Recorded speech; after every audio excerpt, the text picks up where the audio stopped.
friends, welcome back to my channel. I am Rashmi Vohra. Friends, today I am giving you the notes on the topic of plaint of it is the topic of CPC Civil Procedure Code 1908 and also drafting of pleading and conveyancing.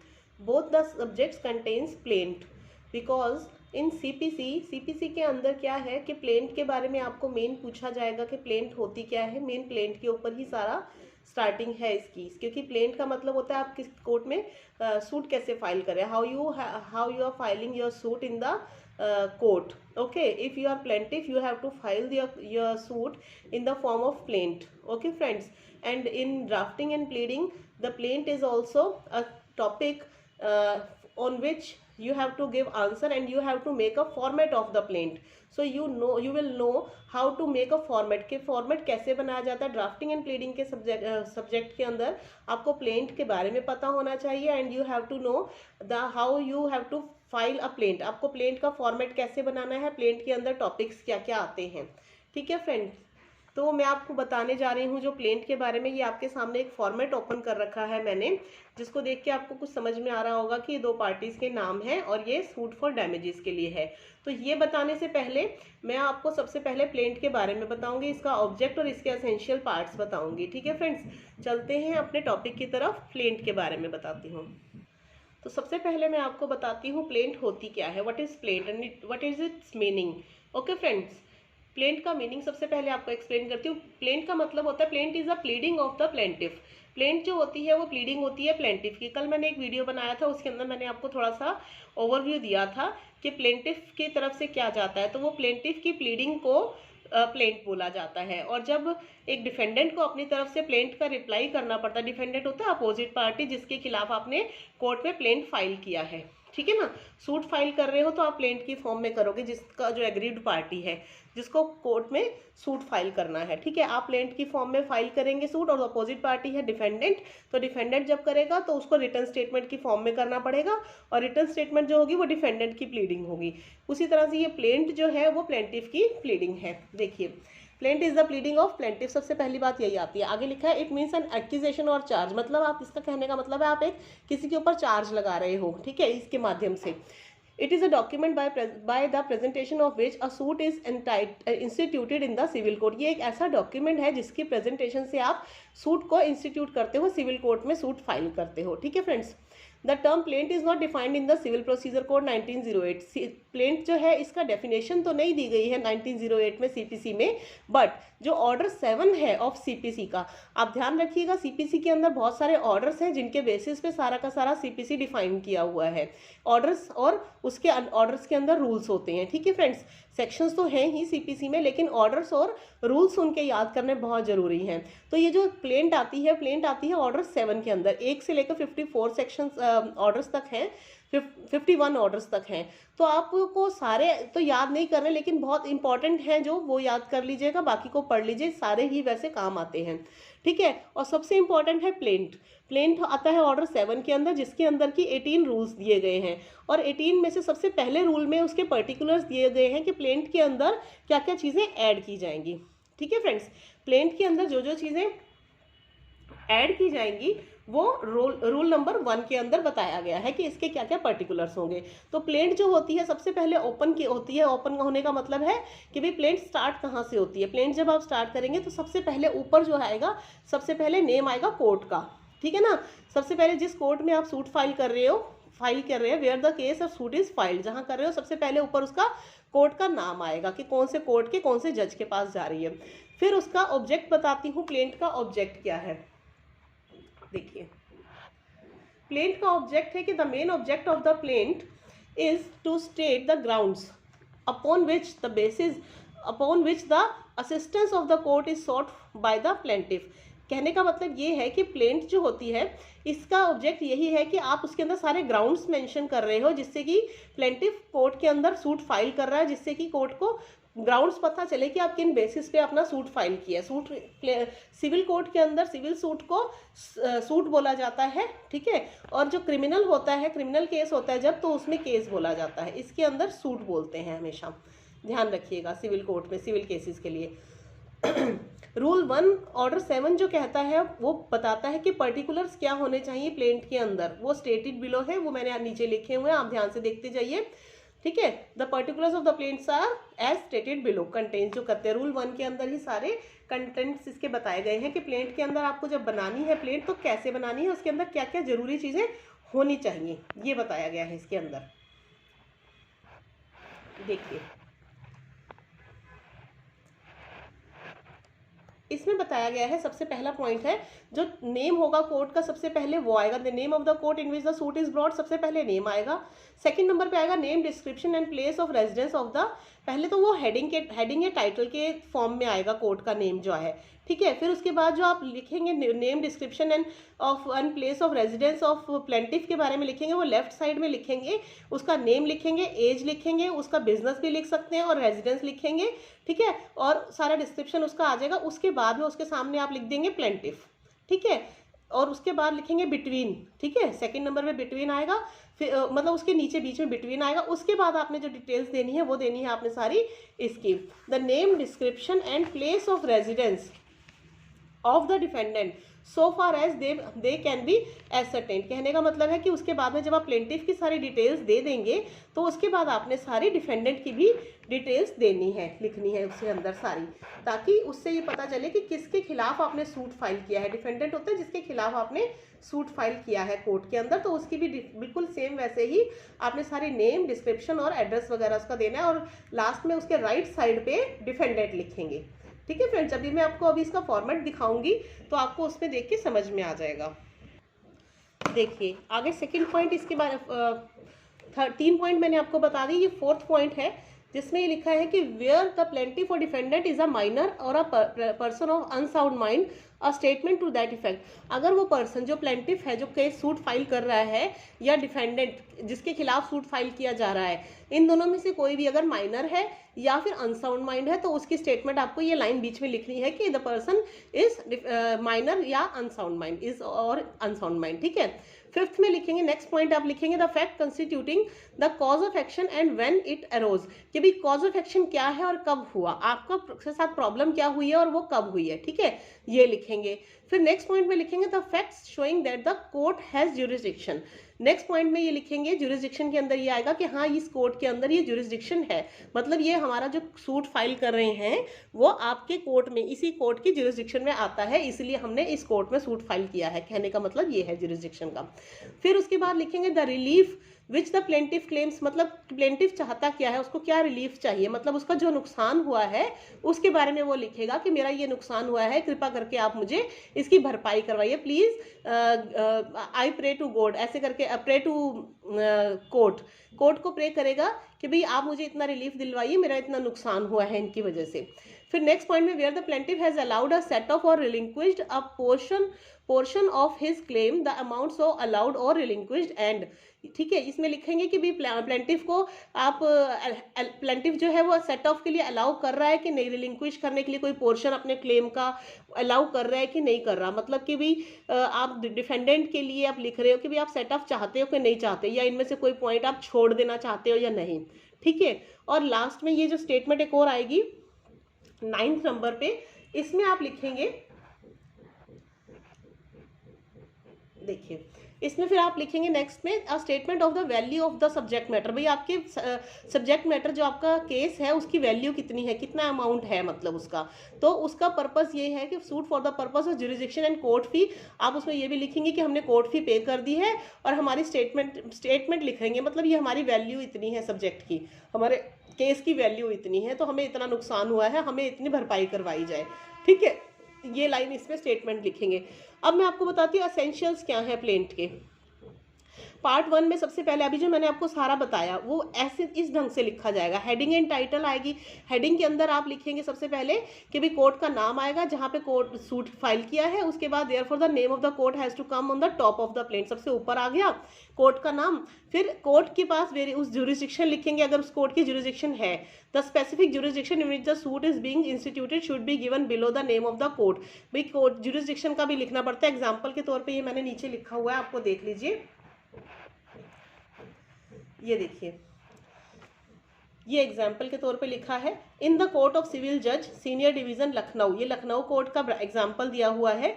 In the court of civil जज के court के बंदे आप डाल रहे हो civil senior division Lucknow, और in the supreme court original jurisdiction आ गया ना इसके अंदर, या फिर अगर आप सुप्रीम कोर्ट में डाल रहे हो तो ओरिजिनल जुरिस्डिक्शन लिख दी, मतलब जुरिस्डिक्शन आपकी आती है, ओरिजिनल है ये, ओरिजिनल सबसे पहला केस यहीं पे आ रहा है, इसलिए ओरिजिनल जुरिस्डिक्शन लिखा जाता है। आगे बताती हूँ आपको, ठीक है फ्रेंड्स। आगे सेकंड पार्ट इसका बताता है कि बॉडी ऑफ प्लेंट कैसा होना चाहिए। तो बॉडी ऑफ प्लेंट के अंदर यही आएगा, आपने बताना है कि it contain statement of the claim of the plaintiff, की भी क्लेम क्या लेना चाहता है वो उसकी स्टेटमेंट आएगी, और it is drawn in the form of narrative in the third person. Third person के साथ बात करते हैं, जैसे उस ढंग से आप बात करेंगे, थर्ड पर्सन के बारे में बताते हुए नैरेटिव फॉर्म में लिखेंगे इसको, ठीक है। And it is divided into paragraphs, और ये पैराग्राफ के अंदर डिवाइड होंगी सारी। इट कंसिस्ट ऑफ 2 पोर्शंस, इसके अंदर 2 पोर्शंस आते हैं, एक पहला होता है फॉर्मल पोर्शन और दूसरा आता है सब्सटेंशियल पोर्शन, ठीक है। तो अब देखिए फॉर्मल और सब्सटेंशियल पोर्शंस के अंदर क्या क्या लिखना है आपने, ये बता देती हूँ आपको।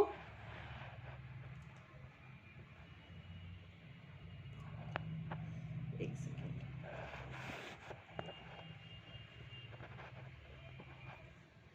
ये है फॉर्मल पोर्शन। देखिए फॉर्मल पोर्शन में आप लिखेंगे a statement as to when the cause of action arose, सबसे पहले आप लिखेंगे कॉज ऑफ एक्शन क्या, कब हुआ आपका, मतलब नुकसान कब हुआ, या जैसे ब्रीच ऑफ कॉन्ट्रैक्ट हुआ या कोई और लॉस हुआ आपका, तो वो उसकी डेट लिखेंगे कब हुआ, ठीक है। एग्जैक्ट डेट पता है तो ठीक है, नहीं तो उसके आसपास की भी लिख के बता सकते हैं। Fact showing that court has jurisdiction, ये फैक्ट आप लिखेंगे कि हाँ ये कोर्ट की जुरिस्डिक्शन आती है, इसी आपके कोर्ट में आती है कि भाई यहीं पे बिजनेस है, जुरिस्डिक्शन का मतलब है यहीं पे उस कोर्ट के एरिया में बिजनेस है या रेजिडेंस है, किसी का भी आप दोनों में से, प्लेंटिफ या डिफेंडेंट में से, या बिजनेस है आपका, प्लेस है, ठीक है। तो नेक्स्ट लिखेंगे the value of the subject matter, suit की वैल्यू कितनी है for the purpose of jurisdiction, and court fee लिखेंगे कि हमने कोर्ट फी पे कर दी है। फिर लिखेंगे when the party is a minor, अगर पार्टी माइनर है या अनसाउंड माइंड है तो उसकी स्टेटमेंट लिखेंगे। फिर उसके बाद आएगा व्हेन द प्लेंटिव स्यूज इन अगर प्लेंटिव रिप्रेजेंटेटिव कैरेक्टर में सूट फाइल कर रहा है तो भी ये लिखेंगे, स्टेटमेंट देनी पड़ेगी उसके बारे में। रिप्रेजेंटेटिव सूट के बारे में आपको पता ही होगा कि जब बहुत सारे लोगों के बिहाफ पे कोई एक पर्सन सूट फाइल करता है तो उसको रिप्रेजेंटेटिव सूट बोलते हैं, ठीक है। तो ये और उसके लिए उसने नेसेसरी स्टेप्स ले लिए, ये बात भी लिखनी पड़ेगी। फिर उसमें बताना पड़ता, ये सारी इंपॉर्टेंट वो बातें हैं जो कोर्ट को पता होनी चाहिए, जज को पता होनी चाहिए कि आपका जब सूट फाइल कर रहे हैं तो इंपॉर्टेंट चीज़ें हैं ये मैटर, ठीक है। ये सारी स्टेटमेंट्स लिखनी जरूरी होती है ताकि जल्दी से समझ में आ जाए। मैंने जो अभी एक मैंने कल ही मैंने एक वीडियो बनाया था, उसमें भी मैंने सारी ये बातें लिखी थी कि भाई आपको जब करते हैं ड्राफ्ट कैसे बनाते हैं, तो उसमें यही सारी बातें एक रफ ड्राफ्ट के फॉर्म में पहले बनानी पड़ती है, और यही बातें अगर छूट जाएंगी तो बहुत दिक्कत हो जाएगी, कोर्ट को समझ में नहीं आएगा आपका केस, और सामने वाली पार्टी को भी समझ में नहीं आएगा। इसलिए ये इंपॉर्टेंट बातें होती है और ये जरूर होनी चाहिए इसके अंदर, ठीक है।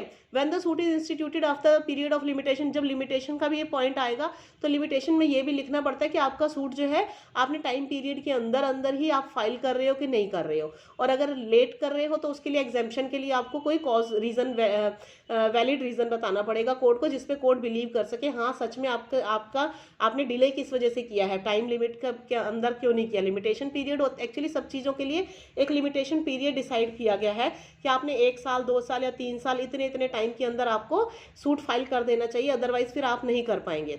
तो वो एक टाइम फिक्स होता है, उसको लिमिटेशन बोला जाता है, ठीक है। तो नेक्स्ट पोर्शन बी पोर्शन जो भी आपको बताया था मैंने, बॉडी के अंदर 2 होते हैं, फॉर्मल और सब्सटेंशियल। तो ये फॉर्मल के मैंने आपको पॉइंट्स बताए, अब आपको मैं सब्सटेंशियल पोर्शन के पॉइंट्स बताती हूँ क्या क्या होते हैं। देखिए सब्सटेंशियल पोर्शन में जो आते हैं वो है the other portion excluding the one described above, जो ऊपर सारे आ गए हैं उन सबको छोड़ने के बाद में जो बातें आएंगी वो सारी सब्सटेंशियल पोर्शन में आ जाएंगी।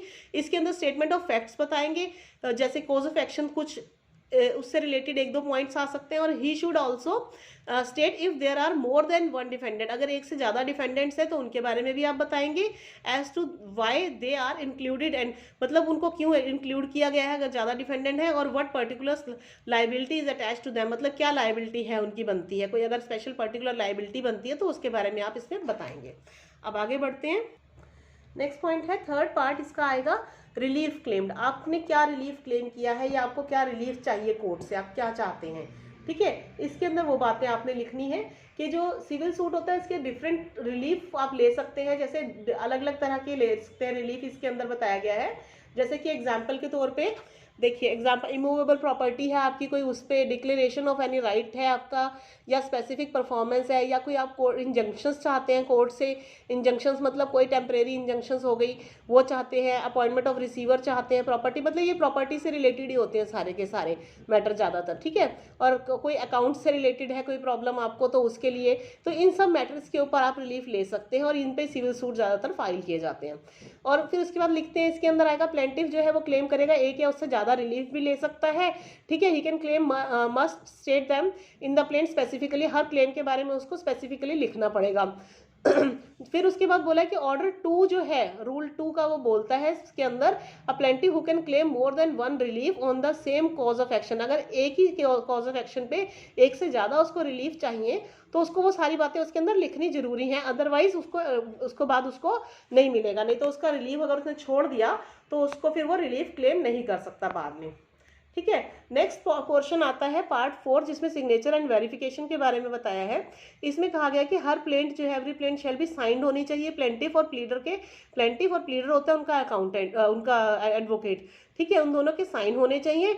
But where a plaintiff is by reason of absence, अगर प्लेंटिफ एब्सेंस हो जाता है, एब्सेंट होता है किसी रीजन की वजह से, तो उसको वो बताना पड़ेगा।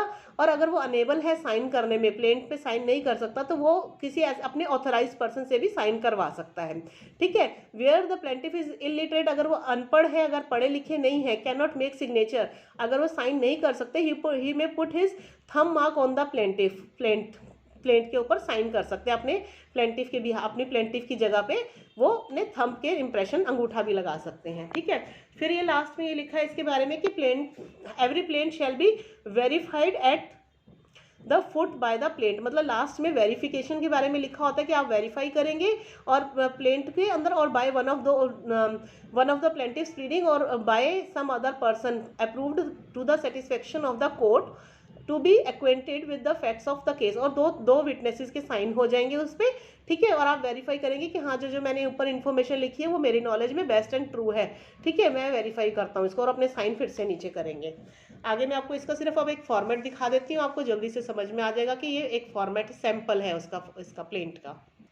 देखिए ये प्लेंट का एक सैंपल है, आपको दिखा रही हूँ फॉर्मेट जो एग्जाम में आपको बनाने के लिए आता है कि आप प्लेंट बना के दिखाइए। तो ये मैंने जो बनाया है वो डैमेजेस के लिए बनाया है, सूट्स फॉर डैमेजेस, मतलब किसी को नुकसान हुआ है तो उसकी भरपाई के लिए आपने कैसे प्लेंट कोर्ट में फाइल करनी है। सबसे पहले कोर्ट का नाम आ गया, in the court of the senior civil जज civil court city civil court at Hyderabad, ये हैदराबाद का सिविल कोर्ट का एग्जाम्पल है सूट का, ठीक है। फिर उसके अंदर केस का नंबर नीचे आ जाएगा, ठीक है, वो आप ब्लैंक छोड़ेंगे, वो केस नंबर जो है कोर्ट ही भरता है। फिर उसके बाद बिटवीन, लेफ्ट में लिखा है ना बिटवीन, तो बिटवीन का मतलब है ये दो पार्टीज हैं, आप हो ये प्लेंटिफ का नाम पहले आएगा, आप अपना नेम एड्रेस एज रेजिडेंस सब कुछ लिख देंगे, आगे सामने प्लेंटिफ लिख देंगे, उसके बाद एंड लिखेंगे, और एंड के बाद लिखने के बाद आप डिफेंडेंट के बारे में लिखेंगे, किस कंपनी के खिलाफ आप सूट फाइल कर रहे हैं, ये उनका नाम आएगा, या नेम उनका रिप्रेजेंटेटिव है, अगर कंपनी है तो रिप्रेजेंटेटिव आ जाएगा उनका, ठीक है, और उनका कंपनी का काम क्या है ये सारा लिख देंगे डिटेल, और उसके बाद उनके आगे डिफेंडेंट लिख देंगे, ये प्लेंटिफ है ये डिफेंडेंट है, आप सूट फाइल कर रहे हो डिफेंडेंट के खिलाफ या अपोजिट पार्टी है। आगे लिखा है सूट फॉर डैमेजेस, ये डैमेजेस के लिए सूट फाइल किया है, इसके अंदर सेम वही सारी बातें लिखनी है जो भी मैंने आपको समझाई हैं, पीछे जो मैंने सारी रूल्स लिखे हैं या बॉडी पार्ट उसके कंटेंट्स जो भी मैंने बताए थे, ठीक है ना। तो सबसे पहले डिस्क्रिप्शन प्लेंटिफ की आ जाएगी, ठीक है, डिस्क्रिप्शन में आप उसको बताओगे कि ये एड्रेस जो है वो ऊपर लिखा हुआ वही सारा एड्रेस है इसका, जो कि कॉज ऑफ टाइटल में लिखा है, ये कॉज टाइटल बोला जाता है इसको, ठीक है। और उसके बाद में एड्रेस और जो है सर्विस का, उसमें ये लिखेंगे कि भाई एड्रेस हम जो दे रहे हैं सर्विस के लिए, जो भी आप समन्स वगैरह या जो भी लेटर होगी कम्युनिकेशन होगी वो इधर होगी, हमारे एडवोकेट का एड्रेस दे रहे हैं, आप हमें इस जगह पे अपना वो कर सकते हैं, कोर्ट का कम्युनिकेशन हमारे एडवोकेट के पास जाएगा। उसके बाद आप लिखेंगे डिस्क्रिप्शन ऑफ डिफेंडेंट, कि भाई डिस्क्रिप्शन क्या है, डिफेंडेंट का एड्रेस जो है ऊपर दिया गया है वही एड्रेस है। आगे बताती हूँ, देखिए उसके बाद में यही लिखा है कि including the purpose of all documents के लिए डिफेंडेंट का एड्रेस वही है जो ऊपर दिया गया है, हमने स्टार्टिंग में दे दिया था, ठीक है। फिर लिखेंगे डिफेंडेंट जो है वो मैन्युफैक्चरर है, ये केस के बारे में अपने पर्टिकुलर केस के ऊपर बनाया गया है, उसका सैंपल है कि भाई मार्केटिंग का काम था, एजेंट से स्पेयर पार्ट्स का काम था इनका आपस में, तो प्लेंटिफ जो है उसका कस्टमर था डिफेंडेंट का, और डिफेंडेंट ने सप्लाई की थी ये सारे गुड्स उनको, ठीक है, ये गुड्स थे और इतने इतने पीसेज उन्होंने लिए और ये इसका अमाउंट था। देखिए ये गुड्स लिए उन्होंने, सामान लिया, ये उनकी क्वांटिटी थी और इतना अमाउंट 50,000 का था। फिर लिखेंगे द डिफेंडेंट जो है उन्होंने भेज दिए थे हमें सारे गुड्स प्लेंटिफ को, तो प्लेंटिफ का नाम ये है बाय इस ट्रांसपोर्ट के थ्रू, ये ट्रांसपोर्ट का एड्रेस है, नाम है, और वो हैदराबाद का, ये इस डेट को भेजा था, 1 जून को भेजा था, ये लॉरी का नंबर वगैरह हो गया उनका डिटेल्स, ठीक है, ये आ गई। उसके बाद में नेक्स्ट में आप लिखेंगे कि ये सबमिट करता हूँ मैं, ये सबमिट करता हूँ, it is submitted that during transport. उसके बाद ये लिखेंगे भाई हम ये कह रहे हैं कि भाई ट्रांसपोर्ट के टाइम पे जो गुड्स थे वो डैमेज हो गए थे और प्लेंटिफ ने को रिसीव नहीं हुए, हमें रिसीव नहीं हुए, इन द राइट कंडीशन में नहीं मिले, हमें नुकसान हो गया, वो डैमेज हो गए, तो टर्म्स एंड कंडीशंस के हिसाब से सेल की कंडीशंस के हिसाब से हमें ठीक मिलने चाहिए थे, और ये ड्यूटी बनती है डिफेंडेंट की, वो हमें सही कंडीशन में सारा मटेरियल जो है या गुड्स जो है हमारे सारे वो हमें सही कंडीशन में देगा, ठीक है। तो वो अगर रास्ते में खराब हुए तो उसमें डिफेंडेंट लायबल बनता है, वो हमें कंपनसेट करेगा, ये प्लेंटिफ ने लिखा है। तो पूरी कहानी नहीं लिखी उसने ऐसे शॉर्ट फॉर्म में, कंसाइज फॉर्म में ही लिखना होता है। ये मैंने एक वीडियो आज ही अपलोड किया है जिसमें मैंने रूल्स ऑफ इसके लिखे हैं, मैंने ड्राफ्टिंग के रूल्स। तो ये ड्राफ्टिंग के रूल होते हैं कि आपने पूरी कहानी नहीं लिखनी, ये जितने भी पॉइंट्स ऊपर मैंने बताए हैं आपने ये केस की बारे में आपने शॉर्ट में बताया कि मेरा ये बिजनेस है, हम लोगों की आपस में डीलिंग हुई है, हमारा बिजनेस हुआ है, मैं परचेजर हूँ, मेरे पास माल आया, जब गुड्स आए तो वो डैमेज कंडीशन में आए, उन्होंने भेजे थे लेकिन रास्ते में डैमेज हो गए, तो अब उनकी ड्यूटी है, वो जो डिफेंडेंट है वो लायबल बनता है, वो मुझे जो मेरा नुकसान हुआ है, सामान मेरे पास ठीक कंडीशन में नहीं आया, डैमेज हो गया, उसकी वजह से वो मुझे कंपेंसेट करेंगे, ठीक है। प्लेंटिफ जो है वो ये बोल रहा है, ठीक है। आगे बताती हूँ आपको। उसके बाद में फिर लिखेंगे ये प्लेंटिफ की तरफ से, ये प्लेंटिफ ने बोला है कि ये जो एड्रेस है, जो लेटर डेटेड 3 जून का है, टू द डिफेंडेंट को उन्होंने लेटर दिया था उन्होंने, ठीक है, एक भी 3 जून को उनको डिफेंडेंट को लेटर भेजा था जिसमें सारी बातें उन्होंने लिख दी थी, ठीक है, और उन्होंने रिसीव भी किया था, लेकिन उन्होंने डैमेजेस हमारे पे नहीं किए हैं 50,000 का जो हमने क्लेम किया था उनसे, तो हैंस दिस। उसके बाद उन्होंने कॉज ऑफ एक्शन आएगा। कॉज ऑफ एक्शन बहुत इंपॉर्टेंट पॉइंट होता है प्लेंट के अंदर। अगर आपने कॉज ऑफ एक्शन नहीं लिखा तो आपकी प्लेंट को जज जो है देखते ही डिसमिस कर देंगे, ठीक है। तो कॉज ऑफ एक्शन में आप जरूर लिखेंगे कि कॉज ऑफ एक्शन आता है आपकी जुरिस्डिक्शन के अंदर, आता है टेरिटोरियल जुरिस्डिक्शन में, आता है कोर्ट की, इसी ऑनरेबल कोर्ट की जुरिस्डिक्शन में आता है, ठीक है ना। फिर जुरिस्डिक्शन में आ गई वही बात कि हाँ हम यहीं पे रहते हैं, इसलिए आपकी जुरिस्डिक्शन के अंदर ही आता है और लिमिटेशन पीरियड के अंदर ही फाइल किया गया है केस, ठीक है। ये बातें भी आपने लिमिटेशन वाले पॉइंट में लिख देनी है। उसके बाद लिखेंगे कि वैल्यूएशन क्या है इसकी सूट की, हमारे वैल्यूएशन जो है वो सूट की बनती है और कोर्ट फीस मिला के आप इसके अंदर लिखेंगे कि 50,000 का नुकसान था और 500 रुपये कोर्ट फीस थी, तो मेरे को 50,500 रुपये दिलवाए जाएं, ठीक है। वैल्यूएशन में आप इस ढंग से लिखेंगे। फिर उसके बाद it is therefore prayed, ये प्रे करेंगे आप कोर्ट से कि ऑनरेबल कोर्ट से कि आप प्लीज़ हमारे फेवर में जजमेंट दीजिए, डिक्री हमारे फेवर में दीजिए, प्लेंटिफ के और डिफेंडेंट के अगेंस्ट में दीजिए एज फॉलोज कि भाई आप मुझको इतना नुकसान की भरपाई करवाइए, मेरा 50,500 का नुकसान हो गया है प्लेंटिफ का, तो मुझे सप्लाई करवाइए आप मुझे, इसलिए इसका नुकसान की भरपाई करवाइए और इसका मुझे इंटरेस्ट भी दिलवाइए आप, ठीक है। ये फिर इंटरेस्ट भी लिखेंगे 10% टिल द रियलाइजेशन, जब तक हो नहीं जाता मेरे को 10% इसका नुकसान भी आप मेरे को भरपाई करवाइए, ये आप प्रे कर रहे हो कोर्ट से, ठीक है। फिर आपने नेक्स्ट पॉइंट में ये भी लिखे to award the cost of the suit, मेरे को सूट की जितनी कॉस्ट मतलब केस फाइल करने का जितना पैसा लगा है वो भी मुझे दिलवाइए। टू पास सच ऑर्डर, और ऑर्डर ऐसा ऑर्डर पास कीजिए जिससे कि प्रॉपर ऑर्डर आप पास कीजिए जो हमारे इंटरेस्ट में, जस्टिस के इंटरेस्ट में, मतलब जिससे कि न्याय हो सके, ठीक है।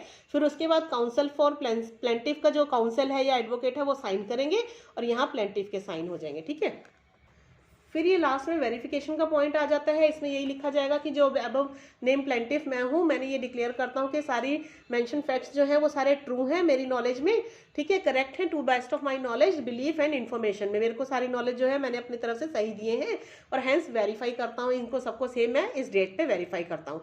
उसके बाद में प्लेंटिफ के साइन आ जाएंगे। फिर लिस्ट ऑफ डॉक्यूमेंट्स, आप क्या क्या डॉक्यूमेंट्स जो सबमिट कर रहे हैं उनके बारे में लिख देंगे जितने भी हैं आपके पास, और उसके बाद आप लास्ट में साइन कर देंगे। तो ये बन गया फॉर्मेट इसका, ठीक है फ्रेंड्स। समझ में आ गया होगा आपको प्लेंट क्या होती है, उसका फॉर्मेट क्या है, उसके एसेंशियल एलिमेंट्स क्या है। तो मैंने आज आपको बता दिया, सब पसंद आया हो तो प्लीज़ लाइक जरूर कीजिएगा और मेरे चैनल को सब्सक्राइब नहीं किया तो सब्सक्राइब कर दीजिए। Thank you so much, have a nice day, take care, bye bye.